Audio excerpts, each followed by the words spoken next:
Dr. Amy Ahasik, who is Section Chief of, let me make sure I get this right, Pulmonary and Critical Care at Norwalk Hospital in Connecticut. She is on the front treating COVID-19 patients at Norwalk Hospital. So I would just like to say thank you so much for joining my live.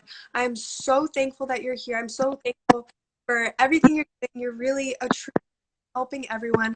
You have no idea how much everyone appreciates you. And we're so thankful. So I wanted you to tell me a little bit about yourself and your responsibilities at the hospital, if you don't mind.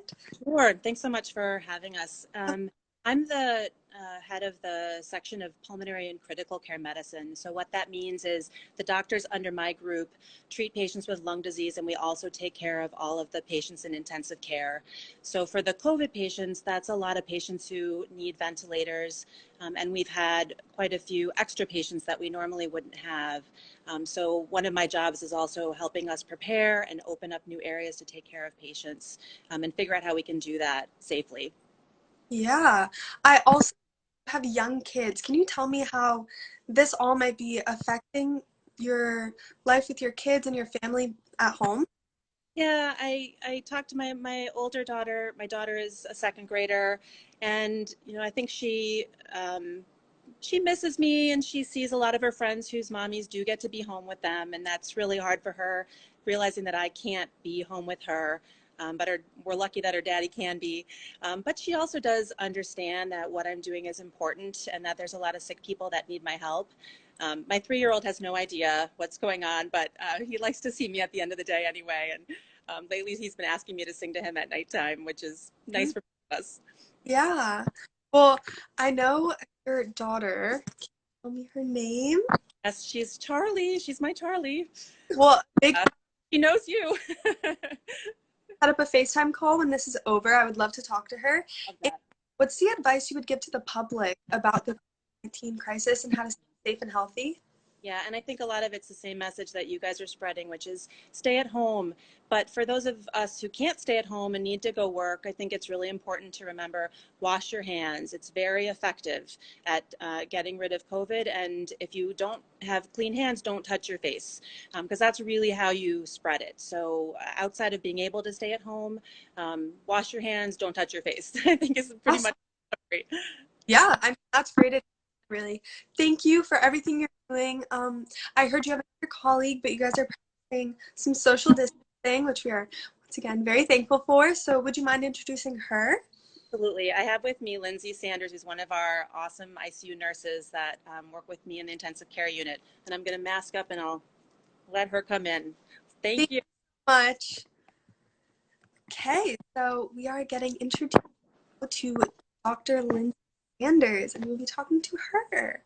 To Sanders. Hello. How How Thanks for having us. Of course, thank you. So we are so grateful for everything you guys are doing, all of the doctors and nurses on the front lines, really helping everyone. What is it like being in ICU with all of this things going around?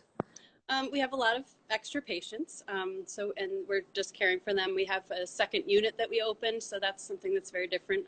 We're in two separate areas. We have a regular medical ICU, and then we also have the COVID ICU. So we function differently in different places, and obviously the isolation and everything is different. So.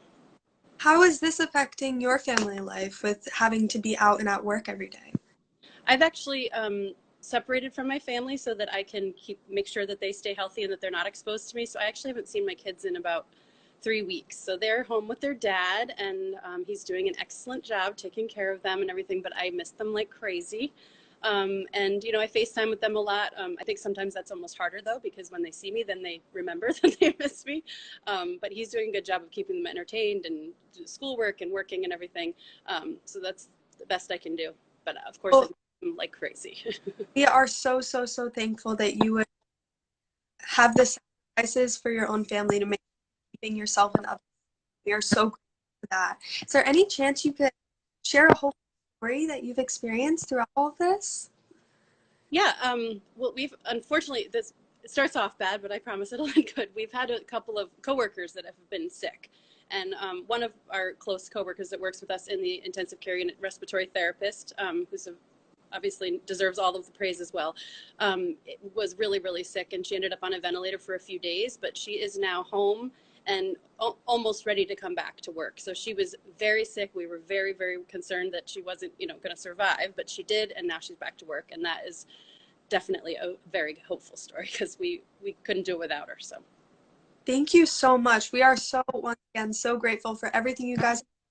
I hope soon you can return to your family, your kids again. Just thank you so much for everything. We thank everyone at the North Hospital, from my family especially. You guys are the best, and thank you so much for. thank you. Bye.